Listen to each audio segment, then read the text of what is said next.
Hello friends, आज का हमारा टॉपिक है मोर अबाउट ट्रांसलेशन।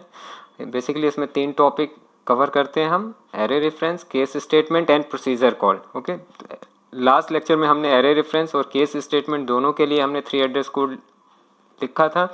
अगर किसी से वीडियो मिस हो गई होगी तो मैं इस वीडियो के डिस्क्रिप्शन बॉक्स में उसका लिंक दे दूंगा, आप वहाँ जाके देख लेना। ओके, लेकिन आज हम देखते हैं कि अगर किसी प्रोग्राम के अंदर प्रोसीजर कॉल या फंक्शन है तो उसके लिए हम 3 एड्रेस कोड कैसे लिखते हैं। ठीक है, तो बेसिकली हम प्रोसीजर कॉल को या फंक्शन को कैसे रिप्रेजेंट करते हैं, कुछ इस तरीके से हमारे प्रोग्राम में होता है। बेसिकली यहाँ पे क्या है, पी हमारा क्या है, प्रोसीजर नेम,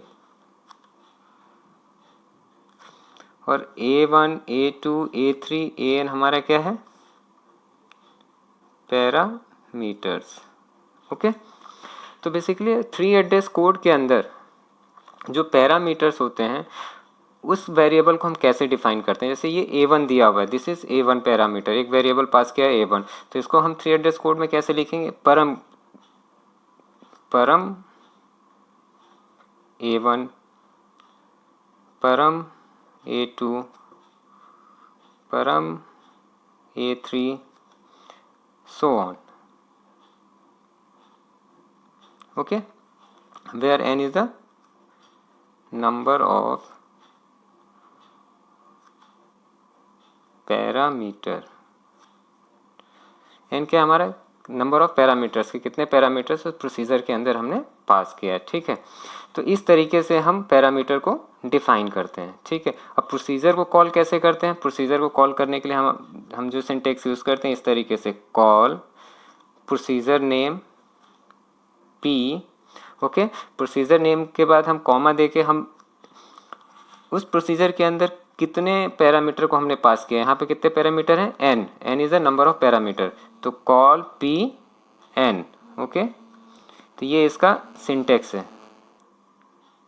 इट मीन्स कि अगर जब भी मुझे कोई प्रोसीजर कॉल करना होगा तो मैं इसी तरीके से सिंटेक्स लिखूंगा, कॉल प्रोसीजर नेम, और n क्या है, n is a number of parameter कि उसके अंदर कितने पैरामीटर पास हो रहे हैं। अगर 2 पैरामीटर पास हो रहे हैं तो n की जगह हम 2 लिखेंगे, 4 हो रहे हैं तो 4 लिखेंगे, n हो रहे हैं तो n लिखेंगे। ठीक है, अकॉर्डिंग टू द क्वेश्चन।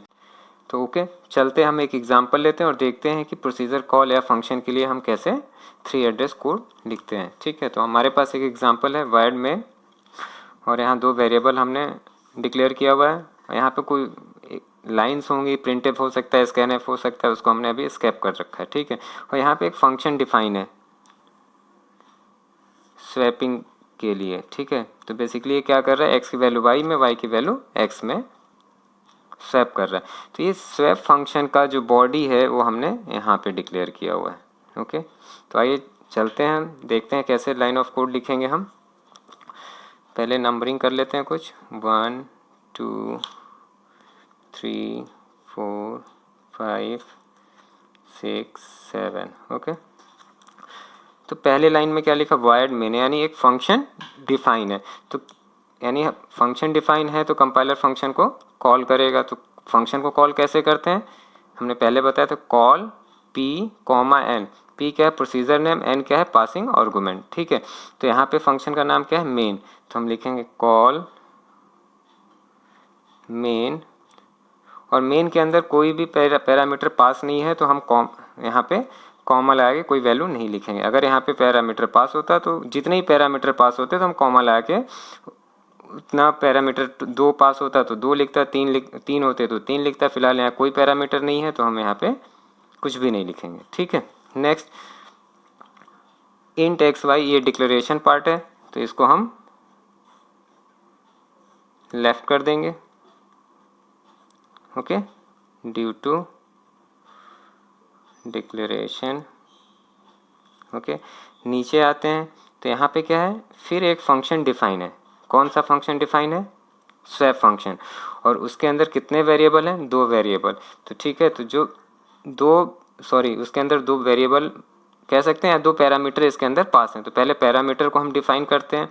पहला पैरामीटर क्या है, एड्रेस ऑफ x, तो इसको हम लिखेंगे परम एड्रेस ऑफ एक्स। हमने यहाँ बताया था कि फंक्शन के अंदर जो पैरामीटर होते हैं उसको हम इस तरीके से डिफाइन करते हैं, परम a1 परम a2 अप टू परम an, ठीक है। तो यहाँ पे फंक्शन के अंदर दो पैरामीटर हैं, address x and address y, तो हम लिखेंगे परम एड्रेस x, दूसरा हो जाएगा परम एड्रेस ऑफ y। ओके, अब इसके बाद पैरामीटर को डिफाइन करने के बाद हमारा काम क्या है, इस फंक्शन को कॉल करना। तो फंक्शन को कॉल कैसे करेंगे, इस तरीके से कॉल, फंक्शन नेम हमारा है स्वैप, और फंक्शन के अंदर कितने पैरामीटर पास कर रहे हैं हम, 1 एंड 2, तो कॉमा ला के हम लिखेंगे 2, ठीक है।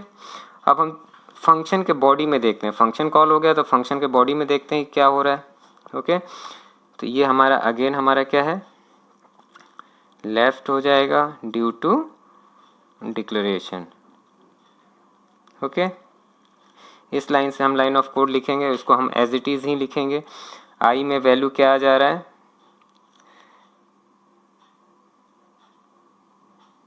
पॉइंटर ऑफ एन की वैल्यू आई में स्टोर हो जाएगी, और पॉइंटर ऑफ एन में वैल्यू क्या स्टोर होगी, पॉइंटर ऑफ एम की वैल्यू, जो एम में इस एड्रेस पे वैल्यू स्टोर थी वो एन में आ जाएगी, पॉइंटर ऑफ एन में, ठीक है। और पॉइंटर ऑफ एम में वैल्यू क्या आ जाएगी, ये आई वाली वैल्यू। तो इस तरह हमारा वैल्यू स्वैप हो गया। और नेक्स्ट स्टेटमेंट में इसके आगे कोई स्टेटमेंट नहीं है, तो हम एक नंबरिंग बढ़ा के हम यहाँ लिख देते हैं स्टॉप। ओके, तो इस तरीके से हम फंक्शन का प्रोसीजर कॉल लिखते हैं, ठीक है।